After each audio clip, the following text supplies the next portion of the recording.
അപ്പോൾ യുദ്ധത്തിന്റെ തന്നെ ആഫ്റ്റർ എഫക്ട്സിലേക്കാണ് നമ്മൾ വരുന്നത്. പശ്ചിമേഷ്യൻ യുദ്ധഭീതിയെ തുടർന്ന് നമ്മുടെ ഓഹരി വിപണികളിൽ കടുത്ത തകർച്ച നേരിട്ട ഒരു ദിവസം കൂടിയാണ്.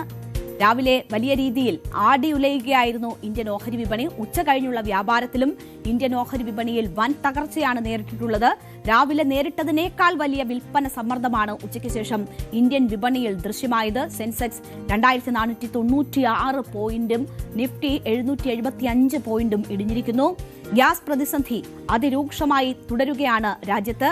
പല ഹോട്ടലുകളും അടച്ചുപൂട്ടിക്കഴിഞ്ഞിരിക്കുന്നു. വലിയ പ്രതിസന്ധി ഹോട്ടൽ മേഖലയിൽ നിലനിൽക്കുക കൂടിയാണ്. അപ്പോൾ എന്താണ് ഇന്ന് നമ്മുടെ ഓഹരി വിപണികളിൽ സംഭവിച്ചതെന്ന് നോക്കിയാൽ സെൻസെക്സ് 2496 പോയിന്റ് ഇടിഞ്ഞ് 74,207ലും നിഫ്റ്റി 775 പോയിന്റ് ഇടിഞ്ഞ് 23,002ലുമാണ് ഇന്ന് വ്യാപാരം അവസാനിപ്പിച്ചത്.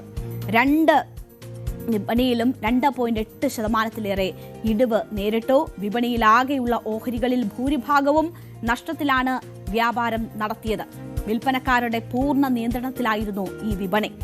പ്രധാന സൂചികകൾക്കൊപ്പം തന്നെ മിഡ് ക്യാപ് സ്മോൾ ക്യാപ് സൂചികകളും ഏതാണ്ട് 1.5% വരെയൊക്കെ ഇടിവ് രേഖപ്പെടുത്തുന്ന സാഹചര്യമാണ് കണ്ടത്. നിക്ഷേപകർ അപകട സാധ്യതയുള്ള ഓഹരികളിൽ നിന്ന് പണം പിൻവലിച്ച് സുരക്ഷിത നിക്ഷേപങ്ങളിലേക്ക് മാറ്റുന്ന കാഴ്ചയാണ് വിപണിയിൽ കണ്ടുകൊണ്ടിരിക്കുന്നത്. നമുക്കറിയാം, ഈ യുദ്ധം തുടങ്ങിയപ്പോൾ മുതൽ തന്നെയുള്ള സാഹചര്യം ഇതുതന്നെയാണ്. വലിയ വിലത്തകർച്ച നേരിടുകയാണ് ഓഹരികൾ. പശ്ചിമേഷ്യയിലെ സംഘർഷം കൂടുതൽ രാജ്യങ്ങളിലേക്ക് വ്യാപിക്കുമോ എന്ന ഭീതിയാണ് ആഗോള വിപണികളെ ആകെ ഉലച്ചിരിക്കുന്നത്. നമ്മൾ നേരത്തെ കണ്ടു, യുദ്ധത്തിന്റെ വാർത്തയിൽ കണ്ടു, സൗദി ഭീഷണിയുമായി രംഗത്ത് വരുന്നു. ഗൾഫ് രാഷ്ട്രങ്ങൾ കൂടി തങ്ങൾക്ക് നേരെ ഉണ്ടാകുന്ന ആക്രമണങ്ങളെ പ്രതിരോധിക്കാൻ പ്രത്യക്ഷമായി രംഗത്ത് വരുമോ, അത് യുദ്ധം വ്യാപിപ്പിക്കുമോ കൂടുതൽ രാഷ്ട്രങ്ങളിലേക്ക് എന്ന വലിയ ആശങ്ക നിലനിൽക്കുന്നു. അതാണ് ഓഹരി വിപണിയെ പിന്നോട്ടടിപ്പിക്കുന്ന പ്രധാനപ്പെട്ട ഘടകം. അത് ഓഹരി വിപണിയെ വലിയ രീതിയിൽ ഉലച്ചുകൊണ്ടിരിക്കുകയാണ്. എണ്ണവില കുതിച്ചുയരുന്നത് ഇന്ത്യയുടെ സാമ്പത്തിക ഭദ്രതയെ ബാധിക്കുമെന്ന ആശങ്ക നിക്ഷേപകരെ പരിഭ്രാന്തിയിലാക്കിയിട്ടുണ്ട്. ഓരോ തവണ ഉയരാൻ ശ്രമിക്കുമ്പോഴും ശക്തമായ വിൽപ്പന സമ്മർദ്ദമാണ് വിപണിയിൽ നേരിട്ടത്. അങ്ങനെയാണ് ഈ ഓഹരി വിപണി വലിയ രീതിയിലുള്ള നഷ്ടത്തിലേക്ക് ഇന്ന് കൂപ്പുകുത്തിയത്. എണ്ണ പര്യവേഷണ ഓഹരികളിലാണ് കുറച്ചെങ്കിലും ഉണർവ് കണ്ടിട്ടുള്ളത്. അതായത് എണ്ണവില ഉയരുന്നത് ഈ എണ്ണ പര്യവേഷണ കമ്പനികളുടെ ഉണർവുണ്ടാക്കിയിട്ടുണ്ട്. പശ്ചിമേഷ്യൻ സംഘർഷം രൂക്ഷമായതോടെ രാജ്യാന്തര വിപണിയിൽ ബ്രന്റ് ക്രൂഡ് ഓയിൽ വില ഉയർന്നിട്ടുള്ള ഒരു സാഹചര്യമുണ്ട്. ഇത് നിഫ്റ്റിയിലെ ഭൂരിഭാഗം ഓഹരികളെയും തളർത്തിയപ്പോൾ എണ്ണ ഉൽപാദക കമ്പനികൾക്ക് മാത്രമാണ് ഇത് അല്പമെങ്കിലും കരുത്ത് പകരുന്നത്. അങ്ങനെ കരുത്ത് നേടുന്ന ഒരു കമ്പനി ONGC ആണ്. ONGC വിപണിയിൽ വൻ വിൽപ്പന സമ്മർദ്ദം നിലനിൽക്കുമ്പോഴും ONGCയുടെ ഓഹരികൾ പോസിറ്റീവ് സോണിൽ വ്യാപാരം നടത്തുന്നതാണ് കണ്ടത്.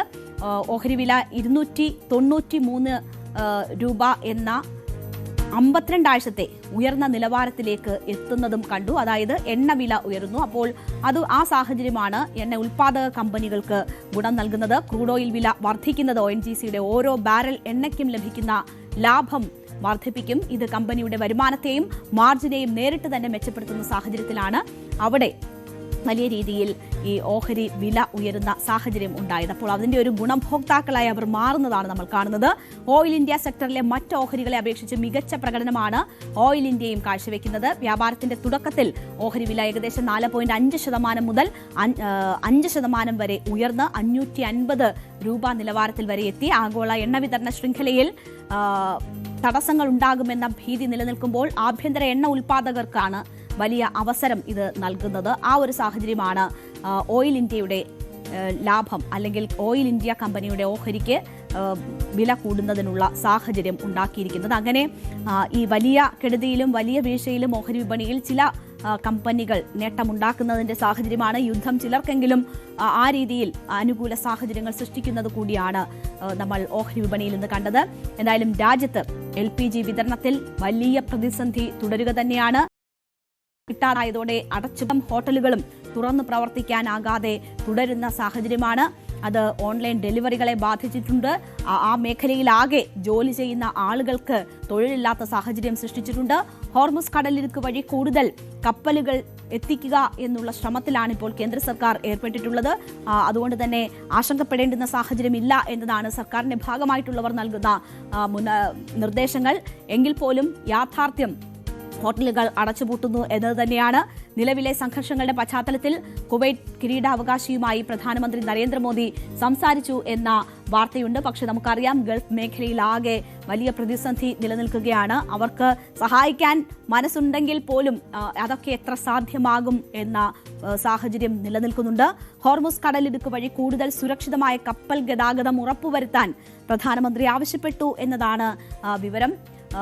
LNG ക്ഷാമം രൂക്ഷമായ സാഹചര്യത്തിൽ ഗ്രാമീണ മേഖലയിലെ LPG ബുക്കിംഗ് ഇടവേള നേരത്തെ തന്നെ 45 ദിവസമാക്കി ഉയർത്തിയിരുന്നു. നഗരപ്രദേശങ്ങളിൽ ബുക്കിംഗ് ഇടവേള 25 ദിവസമായിട്ടാണ് നിശ്ചയിച്ചിട്ടുള്ളത്.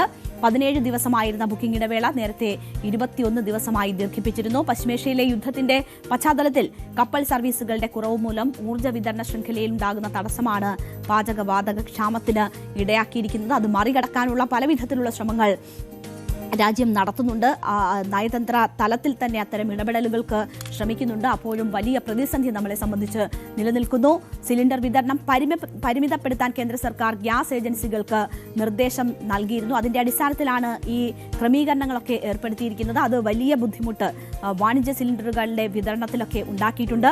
30% വരെ കുറവുണ്ടാകും വാണിജ്യ സിലിണ്ടറുകളുടെ വിതരണത്തിൽ എന്നത് പെട്രോളിയം മന്ത്രാലയം അറിയിച്ചിരുന്നതാണ്. ആ കുറവ് വരുന്നതാണ് നമ്മൾ ഇങ്ങനെ ഹോട്ടലുകൾ അടച്ചുപൂട്ടുന്ന സാഹചര്യത്തിലേക്കൊക്കെ എത്തിച്ചിരിക്കുന്ന തരത്തിൽ അത് പ്രതിഫലിച്ച് കാണുന്നത്. എന്തായാലും വലിയ പ്രതിസന്ധിയിലൂടെ ഹോട്ടൽ മേഖല കടന്നുപോകുമ്പോൾ അവിടെ പല വിധത്തിലുള്ള നീക്കങ്ങളുണ്ട്. ഇനി പ്രവർത്തിച്ചുകൊണ്ടിരിക്കുന്ന ഹോട്ടലുകൾ അവരും വലിയ പ്രതിസന്ധിയിലൂടെയാണ് കടന്നു പോകുന്നത്. അവർക്ക് വില കൂട്ടേണ്ടി വരുന്ന സാഹചര്യമുണ്ട്. മാത്രവുമല്ല മറ്റ് പ്രതിഷേധ നടപടികളിലേക്കൊക്കെ ഇവർ കടക്കുന്നു എന്നതാണ് മനസ്സിലാകുന്നത്. പാചകവാതക പ്രതിസന്ധിയെ തുടർന്ന് ഹോട്ടലുകൾ അടച്ചുപൂട്ടുന്നതോടെ നിലവിൽ പ്രവർത്തിക്കുന്ന ഹോട്ടലുകളിൽ പലതിലും ഭക്ഷണത്തിന്റെ വില 30% വരെയൊക്കെ കൂടുന്നു എന്ന വിവരമാണുള്ളത്. സസ്യേതര വിഭവങ്ങൾക്കാണ് പ്രധാനമായും വില കൂട്ടിയത്. ഈ കൂടുതൽ സമയമെടുത്ത് കുക്ക് ചെയ്യേണ്ടുന്ന ഭക്ഷണങ്ങൾക്കൊക്കെയാണ് അങ്ങനെ ഒരു മാനദണ്ഡം വെച്ചൊക്കെയാണ് ഇപ്പോൾ ഹോട്ടലുകൾ അമിത തുക ഈടാക്കുന്നത്. അൽഫാം പോലെയുള്ള വിഭവങ്ങൾക്കും ബിരിയാണിക്കുമൊക്കെ 10 മുതൽ 30 രൂപ വരെ കൂട്ടിയിട്ടുണ്ട് എന്നതാണ് റിപ്പോർട്ട് ചെയ്യപ്പെടുന്നത്. എന്തായാലും പാചകം ചെയ്യാൻ കൂടുതൽ സമയമെടുക്കുന്നവയ്ക്കാണ് ഈ വില കൂട്ടിയത്. അപ്പോൾ അതനുസരിച്ച് ഭക്ഷണത്തിന്റെ തെരഞ്ഞെടുപ്പിന് ആളുകളും തയ്യാറാവുക എന്നതാണ് പറയാനുള്ളത്.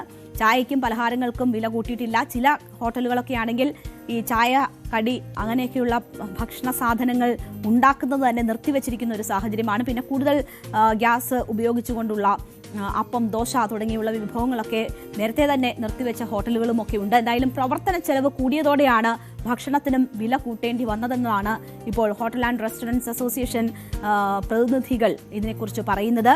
ജില്ലയിൽ 1000-ഓളം ഹോട്ടലുകളാണ് തിരുവനന്തപുരത്ത് തന്നെ അടച്ചിട്ടിരിക്കുന്നത്. പലതും അടച്ചിട്ട് ഒരാഴ്ച തന്നെ പിന്നിട്ടിട്ടുള്ള സാഹചര്യമുണ്ട്. വാണിജ്യ സിലിണ്ടർ കിട്ടിയിട്ടില്ല എന്നതാണ് പല ഹോട്ടൽ ഉടമകളും ഇതിന് കാരണമായി പറയുന്നത്. എന്തായാലും പാചകവാതക പ്രതിസന്ധി പരിഹരിക്കാതെ ഉള്ള ഒരു സാഹചര്യം അങ്ങനെ വരുമ്പോൾ ഞങ്ങൾക്ക് പ്രതിഷേധത്തിലേക്ക് ഇറങ്ങേണ്ടി വരും എന്നതാണ് അവർ സൂചിപ്പിക്കുന്നത്. 23-നാണ് സംസ്ഥാന വ്യാപകമായി ഹോട്ടൽ ആൻഡ് റെസ്റ്റോറന്റ് അസോസിയേഷൻ കടകൾ അടച്ച് പ്രതിഷേധിക്കുമെന്ന് അറിയിച്ചിട്ടുള്ളത്. ഹോട്ടലുകളെ അവശ്യ സർവീസായി പ്രഖ്യാപിച്ച് പാചകവാതകം ലഭ്യമാക്കണം എന്നതാണ് അവർ ആവശ്യപ്പെടുന്നത്. എന്തായാലും വലിയ പ്രതിസന്ധി നിലനിൽക്കുകയാണ്. ഹോട്ടലുകൾ പ്രതിഷേധിക്കുമ്പോൾ വീടുകളിലേക്കും അടുത്ത ഘട്ടത്തിൽ ദൗർലഭ്യം അനുഭവപ്പെട്ടു തുടങ്ങുന്ന ഒരു സാഹചര്യം നമുക്കതൊന്നും ഇപ്പോൾ ചിന്തിക്കാൻ പോലും കഴിയാത്ത സാഹചര്യമാണ്. എന്തായാലും യുദ്ധം ഉടൻ അവസാനിക്കുന്ന സൂചനകളൊന്നും വരുന്നില്ല. വലിയ രീതിയിൽ കടുക്കുന്നതിന്റെ സൂചനകളാണ് വന്നുകൊണ്ടിരിക്കുന്നത്. നമുക്കറിയാം ഇവിടെ ഇപ്പോൾ ഇലക്ഷൻ കാലം കൂടിയാണ് കേരളത്തിൽ. അപ്പോൾ ആ ഘട്ടത്തിൽ ഹോട്ടലുകളൊക്കെ അടഞ്ഞുകിടക്കുന്നത് വലിയ ബുദ്ധിമുട്ടുണ്ടാക്കാൻ പോകുന്ന ഒരു സാഹചര്യമാണ് വരുന്നത്. എന്തായാലും അതിനു മുൻപ് പ്രതിസന്ധി ഒഴിവാകുമോ? കൂടുതൽ സിലിണ്ടറുകൾ എത്തിക്കാൻ കപ്പലുകൾ ഹോർമുസ് കടത്തി നമ്മുടെ നാട്ടിലേക്ക് എത്തിക്കാൻ കഴിയുമോ? ആ രീതിയിലുള്ള ഇടപെടലുകൾ സാധ്യമാകുമോ എന്നതൊക്കെ കാത്തിരുന്ന് കാണേണ്ടതാണ്. എന്തായാലും വലിയ പ്രതിസന്ധിയാണ് ഊർജ്ജ മേഖലയിൽ നിലനിൽക്കുന്നത്, ഓഹരി വിപണികളിൽ നിലനിൽക്കുന്നത്. വലിയ രീതിയിൽ സാമ്പത്തികാഘാതമായി കൂടി ഈ യുദ്ധം മാറുന്ന സാഹചര്യമാണുള്ളത്.